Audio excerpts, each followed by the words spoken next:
como diz, né, a galera que me acompanha, a galera, minha equipe espiritual, a gente sempre encontra um jeito de comunicar. Então, se precisarmos hoje nos adaptarmos a essa nova forma de comunicação, faremos isso agora.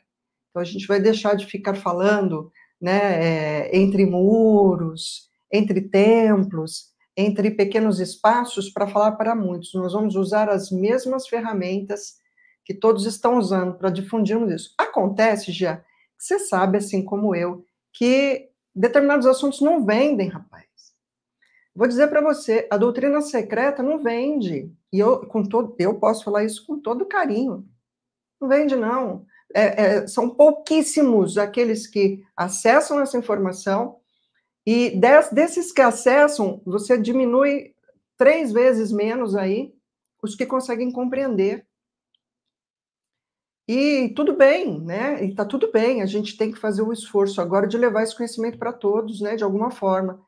Então, que a gente possa simplificar todos os conteúdos de todos os livros, de todos os autores, de todos os grandes pensadores, de todos os filósofos, de uma forma que a grande massa também possa compreender. Porque os tempos estão correndo agora na direção de a gente realmente despertar, de realmente a gente ajudar as pessoas a saírem das suas próprias dormências. Então, vamos usar essa ferramenta, que auxilia tanto, né, a colocar as pessoas em modo dormente, né, em modo hipnótico. Então, agora a gente vai usar para fazer a expansão do conhecimento, de uma forma mais palatável, mais livre, mais leve, né, falar de espiritualidade para também as pessoas saírem desses medos criados em torno de temáticas relacionadas a isso, como se isso fosse poder ou possibilidade para poucos ou alguns, esquecendo que todos nós somos espíritos, e por isso que a gente já se conhece, né? Porque somos fonte da mesma fonte. Então, impossível a gente já não ter se tocado em algum momento nessa sinapse neural do universo. Pois é, André, até você falou um pouquinho aí da doutrina secreta, talvez alguns nem sabem o que é isso, né? Eu vou te dizer que eu já li, então, esses livros, né? E quando a gente fala doutrina secreta, tem a questão, será que tem coisas secretas ali? Realmente, a leitura foi bem difícil, mas a gente é insistente, a gente busca traduzir para a atualidade. E essa doutrina secreta, obviamente, está ligada à teosofia, à questão da Helena Blavatsky, e a gente já sabe, pelo menos eu tive pesquisando aí, de uma relação bem íntima, né, com o espírito que animou a Blavatsky, mas a gente vai voltar nesse assunto. Eu sei que isso aqui é assunto que o pessoal pediu, sabe? Meus colegas aqui de filosofia, de estudos, eles vão querer que você dê uma palhinha, como a gente fala, né, mais adiante na nossa conversa. Só que tem um registro que eu sempre gosto de fazer com os convidados, que é um pouquinho da história, desde a infância, não precisa ser um tratado da tua vida, mas elementos, né? Eu sei que tem muita coisa, mas elementos assim que a gente consiga conhecer e enxergar essa menininha lá atrás, como é que foi, a Andréia, se já nasceu, por exemplo, com essa visão holística que você tem, já esses sonhos de fazer um trabalho pela humanidade, ou como é que essas coisas foram acontecendo. Então, se puder contribuir um pouquinho com essa tua história, a gente vai ficar bem feliz para registro nosso aqui. Né? Eu falo que cada canal, cada grupo, ele tem ali também os seus seguidores. Então, a gente parece que está falando mais do mesmo, mas a gente tem que respeitar esse público que te acompanha. Eu tenho seguidores meus que falam assim, André, eu adoro te ouvir, mas você sempre, né, tem que começar aquela história contando. Eu falei, gente, mas a gente tem gente que ainda não ouviu essa história, né? E é assim, eu diria que nós nascemos esquisitas já, né? Eu já tive uma infância bem diferente, mas olha, quando você falou assim, mas você já sabia que você ia fazer alguma coisa para a humanidade? Eu não tinha ainda essa noção de humanidade, né? Criança tem uma noção diferente ainda de tamanho de coisas e de mundo, até pela própria vivência dela. Mas eu sempre me senti desconfortável e incomodada com a falta de explicação para o que seria Deus, né? E assim, aquela coisa muito sem forma, sem explicação, e os medos, né? Porque a minha família é de origem católica, Então, desde pequena, o que me desconfortava era entender a vida, como é que pode uma criança ser gerada dentro de uma barriga, sair de lá de dentro, de um bebê virar uma criança, crescer, virar um adulto e depois morrer aos 4 anos de idade, 3 anos.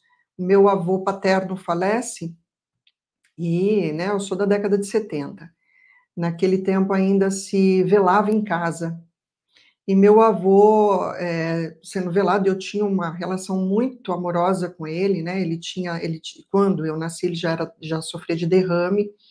Então ele me dava muita atenção, até porque a condição dele também, né? Ele ficava ali na cadeira, tortinho, então ele ficava muito me dando atenção. Eu tinha uma afinidade muito grande com ele.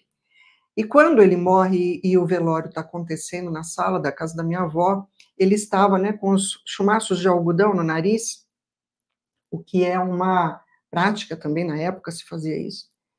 E eu cheguei e falei, eu quero ver meu avô. Meu pai me levantou para eu olhar e eu pergunto, né, por que o meu avô tá com tira do nariz dele, ele vai morrer, ele vai passar mal, ele não vai conseguir respirar, porque eu não tinha essa noção de morte. E todo mundo muito chorando, e eu querendo acordá-lo, e eu querendo ir para cima ali do caixão, e falar, por que ele está deitado aqui com esse algodão? Ele vai passar mal, ele quer respirar. E aí foi quando as pessoas tentaram me explicar que ele havia morrido. Então, nessa minha infância, eu começo a ter essas questões, como assim, né? O que é isso, né? Quer dizer, a pessoa vai para dentro de uma barriga, nasce, depois ela vive uma vida, e depois essa vida termina. Quer dizer que o meu avô, aquele senhor velhinho, ele já foi um bebê como eu. Então, as minhas perguntas eram desses níveis, né? E eu fazia essas perguntas para os adultos e queria sempre entender, quando falavam de Deus, que Deus era esse, como ele vivia, né?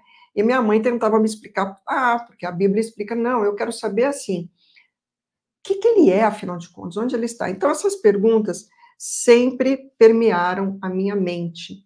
E aí, muito cedo, eu comecei a ler, porque eu queria entender isso. Eu não fui uma criança de grandes amizades na minha infância. Aliás, eu diria que é assim, né? As minhas relações, eu tenho muitos relacionamentos com muitas pessoas, mas eu sempre acabei sendo uma pessoa mais centrada ali nessa coisa de ler e entender alguma coisa.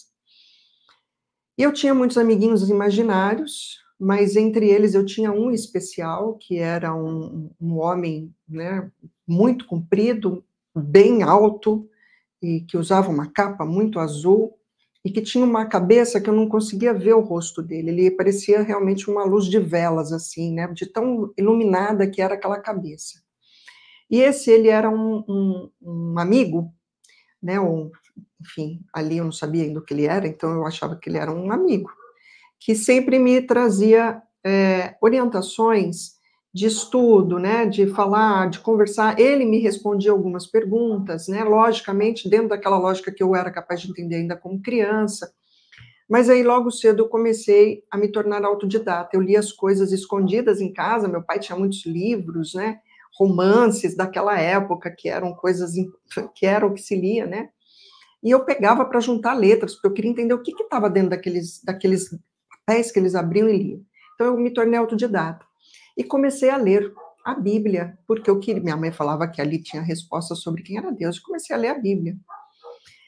E perguntar muitas coisas, né? Porque eu queria entender o que era, o que não era. Mas dentro da minha cabecinha ainda não se formatava aquele livro, para mim, era muito complexo. O que fez um pouquinho mais de sentido, porque talvez ele é muito terrorista, é o Apocalipse, porque ele me trazia referenciais que uma criança entende, os dragões, os fogos saindo dos dragões. Então, eu fiquei incomodada. Então, desde criança, Jean, eu tenho essa facilidade de comunicação com outros seres, mas nunca foi estranho para mim isso. Para mim, esse era um lugar comum. Né? Dizer que isso me assustava, não. O que me assusta num dado momento é que, sim, eu comecei a vivenciar uma experiência de obsessão, vamos chamar assim, quando criança ainda, quando um outro ser fazia conexão comigo, principalmente em desdobramento do sono, né, o tema aqui é desdobramento, para a gente só diferenciar, desdobramento do sono você faz dormindo, o seu corpo, né, você tem o corpo físico, permanece descansando, mas o seu corpo astral, ele tem um deslocamento e ele vivencia, ou experiencia, ou continua experienciando as experiências do espírito, né, num outro plano dimensional, numa quarta dimensão, enfim. E você está lá ligadinho pelo seu cordão, o famoso cordão de prata, que tantos livros espíritas falam, e outros textos, né, de outros autores falam desse cordão de prata, né. Então, em desdobramento do sono, esse ser falava comigo e me dizia que eu devia algo a ele, que eu tinha um pacto com ele, que ele estava me cobrando, que eu teria que fazer o que ele quisesse, e eu o via, né, com uma imagem de um diabo, a criação do diabo que você teve, né, desenhado ali para você desde sempre. Então, a criança criada na Igreja Católica, imagina que tipo de diabo eu via, vermelho, de chifre, tridente, etc.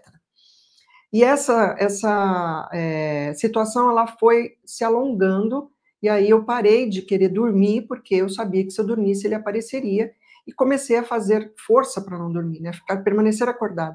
Até que num dado momento, ele apareceu sem que eu estivesse dormindo, em desdobramento. Então, nesse momento, o que eu fiz foi um desdobramento desperto, o que dentro da apometria, né, a gente chama aí dos desdobramentos dos corpos sutis. Então, eu já estava vendo isso, né, e tendo ali uma clara evidência mesmo de alguém que está ali, né, se manifestando para mim,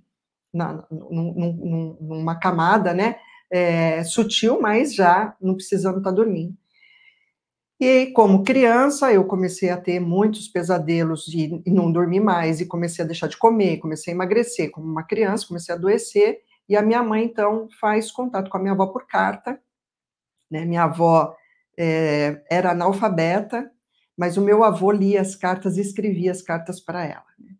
E, então, em resposta, sempre meu avô escrevia para ela o que ela ditava, né, e lia as cartas que minha mãe mandava. E minha mãe disse para minha avó, que morava em São Paulo, na época, nós já morávamos aqui no interior de São Paulo, né, na cidade de Jacareí, aqui próximo, e aí a minha avó, então, pede para que a minha mãe arrume um jeito de me enviar para lá, né, para São Paulo. Eu passava sempre férias, mas não era época de férias ainda, e aí consegue, então, o tio passa, me pega, me busca, eu vou para São Paulo, e lá, chegando, a minha avó católica, que era, ela benzia de forma intuitiva, né, enfim. E ela me pergunta o que acontecia, eu não quis revelar para ela o que estava acontecendo, mas ela me benze, um benzimento com óleo e água, que é muito famoso entre as benzedeiras, né, vai pingando óleo na água, e aí, num dado momento, esse óleo deixa de... porque o óleo e a água não se misturam. Quando você está, segundo as benzedeiras, com quebranto, esse óleo vai misturando, até uma hora que o quebranto sai, e o óleo, então, faz o que faz, não se mistura. E ela foi lá, até que uma hora isso realmente acontece, né? E ela fala para mim, olha, hoje você vai dormir, porque eu vou estar do lado da sua... Ela me perguntou, você não está dormindo, por quê? Aí eu falei para ela, porque eu estou tendo muito sonho ruim, mas não falei o quê. Falei, pois hoje você vai dormir, eu vou estar do lado da sua cama, e nada vai te acontecer, porque eu vou estar aqui te defendendo. E eu vou te ensinar uma oração. Se acontecer alguma coisa, você vai fazer essa oração, e me ensinou o credo.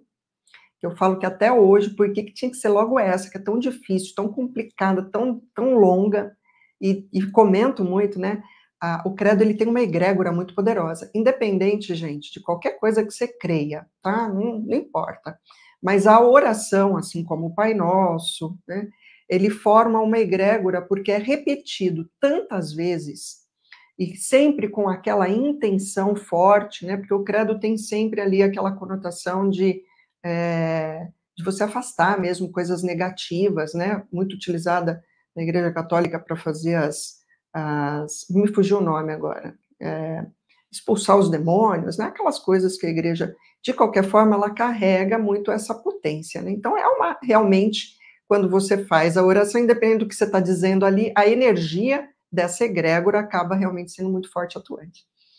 E aí, nessa noite, de fato, minha avó ficou ali do lado da minha cama, e foi uma noite em que eu sonho, ou desdobro, e nesse desdobramento eu estou brincando no quintal da minha avó, e uma criança, né, vem e me pergunta meu nome, eu digo a ela qual é o meu nome, ela se apresenta para mim e diz que se chama João Batista, e que o primo dele teria vindo me salvar, e me aponta, então, Jesus descendo, assim, numa missão, assim,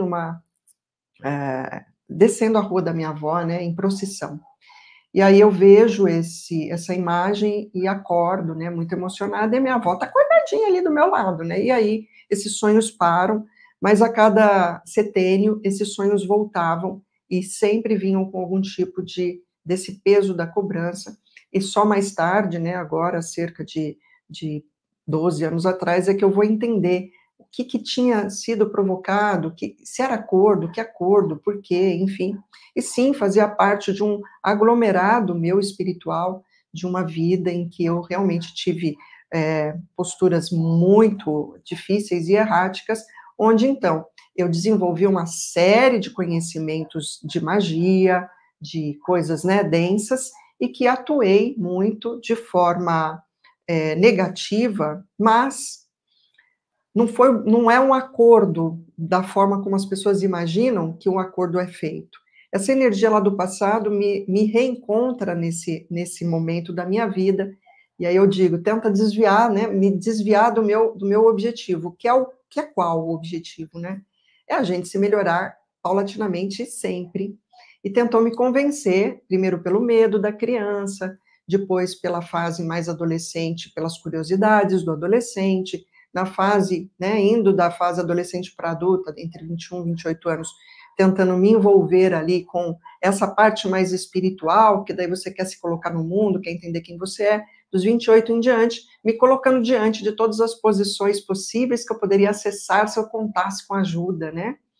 Então, eu digo que nenhum desses seres estão ali te cobrando um pacto de fato, eles estão se aproveitando das nossas próprias fragilidades, encontrando um vão. E por que esse ser fez isso, né? E de que modo essa permissão é dada? Nós vamos nos reencontrando e reconectando na nossa existência, uma atrás da outra, com as próprias histórias, com aqueles entes ou seres com os quais a gente já se conectou no passado para todo mundo se curar. E, obviamente, que este ser, né, já reencarnado hoje também como uma energia sutil, também está trabalhando aqui. No desdobramento, está ainda revivendo o passado. Em corpo presente, está tentando ser melhor nessa vida material para se recuperar do passado, construir um novo futuro. Mas nós, como vivemos permeados por essas dimensões, estamos sempre sendo provocados, no final das contas, pelas nossas próprias sombras, pelo que já fomos, e tudo aquilo que se conecta com isso também. Porque assim como na luz você pode estar tendo uma série de referências positivas, na sombra você pode ter uma série de referências negativas. Isso tudo para mostrar a nossa dualidade, né, nesse plano.